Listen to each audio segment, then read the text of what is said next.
The sound of breaking glass echoed down the street like a gunshot, sharp and violent, making everyone on the block freeze where they stood, and that was when I knew this wasn't going to be another petty HOA dispute. It was war.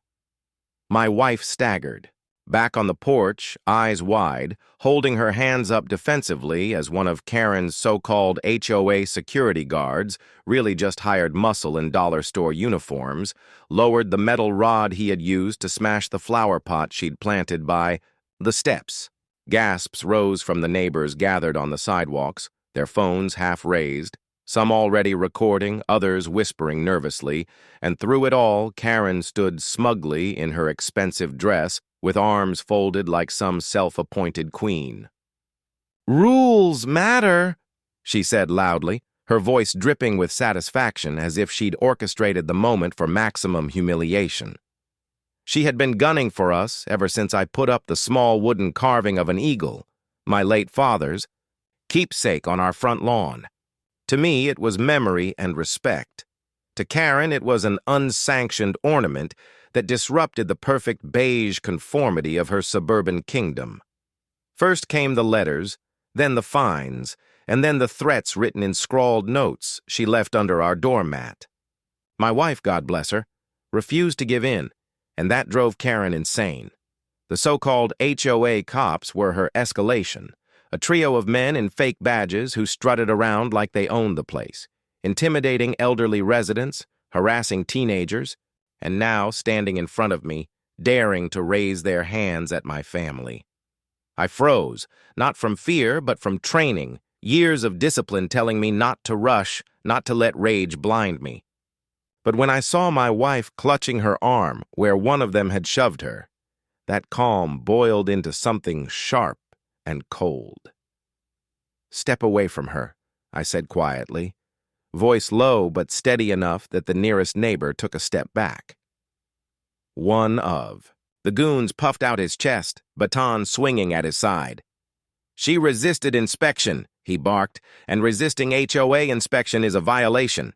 The crowd murmured at the absurdity, but Karen clapped her hands once, smiling. "Good, good. About time someone enforced standards." I took a step forward, keeping my eyes locked on the man with the baton, measuring distance, calculating, angles. His buddy laughed and muttered something crude, making my wife flinch, and that was it. The baton came up, swinging toward me in what he thought would be a show of force. Wrong move. My hand shot out, gripping his wrist, twisting until his knuckles popped and the baton fell with a clatter to the driveway. Gasps turned into cheers as I kicked the weapon behind me. Before the first man could recover, the second rushed me, throwing a wild punch. I pivoted, redirected his momentum, and sent him sprawling headfirst into Karen's pristine hedge, branches snapping around his body. The third thug tried to come at me from behind, but I shifted weight, rolled my shoulder back, and flipped. Him clean over onto the lawn where he landed with a dull thud, groaning for air. Phones were up now, recording every second, neighbors whispering, "Oh my God, and he's ex-military, isn't he?" Karen shrieked from the sidewalk, waving, her phone like a magic wand. "You're finished! You're assaulting HOA officers!" I chuckled under my breath. "Officers? These guys aren't even licensed security. You gave them plastic badges and told them they had power. That's impersonating law enforcement, Karen." Her smile faltered for the first time. But before she could retort, one of her men stumbled back up, red-faced and furious, and charged me again. I sidestepped neatly, grabbed his arm, and redirected him straight into the hood of Karen's prized SUV. The metallic thud was loud enough to make everyone wince, and Karen screamed like I had keyed her car. The crowd erupted into laughter, some cheering, others clapping, the tension breaking into entertainment. The other two weren't much better off, one limping with his wrist cradled, the other wheezing in the grass. Still, Karen wasn't done, not even close. "You'll be arrested," she screamed, pointing a manicured finger in my face. "I'll have you thrown in jail for assaulting officers of the law." The neighbors laughed harder this time, and one even shouted, "They're not cops, Karen." I could feel the tide, turning, The slap, the shove, the smashed flower pot. It was all on video, all being documented by half the block. Karen's little empire was crumbling before her eyes, but she didn't see it yet. She thought she still had power. What she didn't realize was that by crossing this line, by letting her fake army touch my wife and destroy my property, she had declared open war, and I wasn't about to lose. Sirens cut through the night air. Before Karen could spew another threat, red and blue lights bouncing off the neat beige houses she loved so much, and suddenly her smug confidence cracked. The crowd parted as two real squad cars rolled up, doors swinging open, officers stepping out with the kind of authority you can't fake with a plastic badge. The timing was perfect. Neighbors were still holding their phones high, capturing every second of Karen's downfall. One officer scanned the scene, eyes moving from my wife clutching her bruised arm, to the three wannabe cops groaning on the ground, to Karen standing in her heels with her finger jabbing the air like a deranged conductor. Those men assaulted. "My officers!" she shrieked, trying to spin the story before anyone else could. The cop raised an eyebrow. "Your officers?" he asked flatly. The crowd erupted in laughter, phones zooming in, and one neighbor shouted, "Check the badges, they're fake!" That was all it took.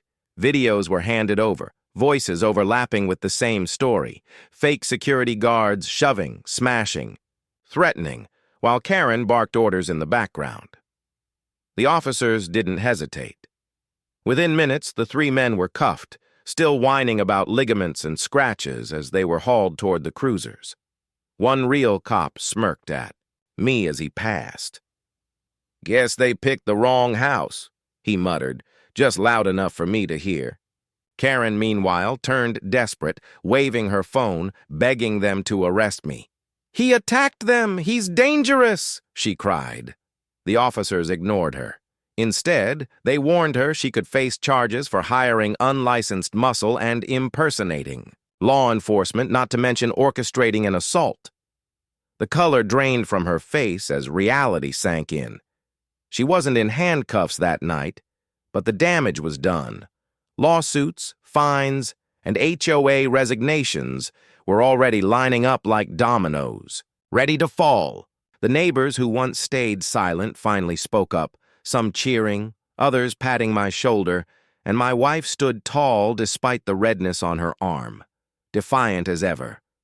Karen had thought fear would control us, that intimidation and fake authority could keep us in line, but instead she exposed herself for what she truly was, a bully hiding behind rules. And me? I only had one rule, the same one I whispered into the ear of the thug who had shoved my wife. No one ever lays a hand on her. That night, Karen's kingdom fell apart, and the HOA crown she wore so proudly crumbled in front of the entire neighborhood.